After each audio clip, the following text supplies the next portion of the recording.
Hingga saat ini PT Pelni Cabang Sorong masih melayani penjualan tiket kapal laut untuk mudik lebaran, baik melalui loket ataupun secara online dengan tetap menerapkan protokol kesehatan.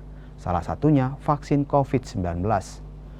Untuk memenuhi kebutuhan masyarakat yang akan melaksanakan mudik, Pelni menyiapkan kurang lebih 9 armada dengan kapasitas 1.000 hingga 2.000 penumpang.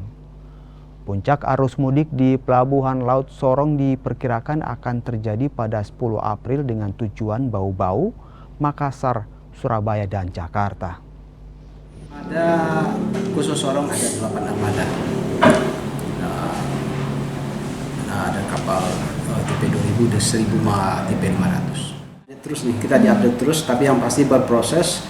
Ada yang belinya di loket dan ada yang beli online. Ini kan belum datanya belum masuk ke kami semua. Berarti tidak hanya untuk mudik lebaran ya Pak ya, untuk penjualan tiket ini ya Pak ya, atau khusus untuk mudik lebaran? Ya, yang paling banyak untuk mudik lebaran karena timingnya bertepatan dengan peak season 2023.